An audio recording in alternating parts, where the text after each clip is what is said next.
கவலைப்பட வேண்டிய முதல் நபர் எடப்பாடி தான். துளி கூட அவர் கவலைப்பட மாட்றார்.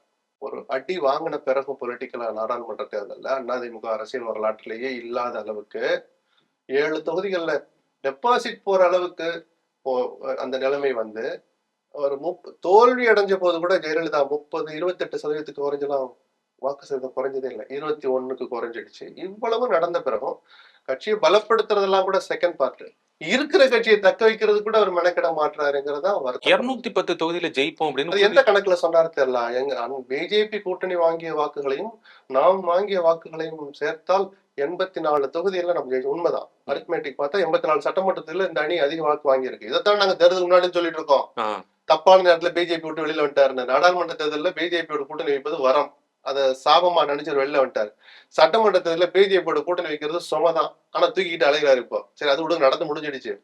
சரி 84ல நாங்க அதிக ஓட்டு வாங்கியிருக்கிறோம். அப்படியே கணக்கு போட்டு பார்த்தா 210ல ஜெயிப்போங்கிறாரு. எப்படி அந்த இடத்துக்கு வந்தான்னு தெரியல. பட் எல்லா கட்சியும் சொன்ன மாதிரி அவரும் 200+ சொல்றாரு, எடுத்துட்டு போக வேண்டியதுதான். இல்ல திமுக என்ன சொல்றாங்க, 200 வெல்வோம் படைப்போம் வரலாறு அப்படின்னு சொல்றாங்க.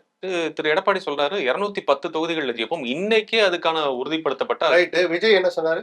ஆட்சியை நாங்க தான் பிடிப்போம். ஆட்சியை பிடிக்கணும்னா எவ்வளவு இடம் வேணும்? 118. 120 வச்சுப்போம். பேச்சுக்கு கூட்டுறதுக்கு ஈஸியா இருக்கு. சீமான் நான் தான் ஆட்சி எப்ப தமிழர்கள் என் மேல நம்பிக்கை வைக்கிறாங்க. இந்த தடவை பாருங்க மாற்றத்தைங்கிறாரு. அதாவது ஒரு 220, 120, 240, ஒரு 204 கிட்டத்தட்ட 800 மேல வருது. 200, 800 வந்துருமே. சுயேட்சைகள் இருக்காங்க, ஜனநாயக நாடு. அவரும் ஆட்சியை பிடிக்கணும், ஜெயிப்போம்னு நினைப்பாங்க. எங்க சார் இருக்கு? இருக்கிறதே 234 தானே சார். ஒருத்தரும் தேர்தல் நெருங்குற போது தங்கள் கட்சி உறுப்பினர்களை, நிர்வாகிகளை, வேலை செய்ய போறவங்களுக்கு ஒரு உற்சாகத்தை, நம்பிக்கை கொடுக்கறதுக்காக சொல்ற வார்த்தை.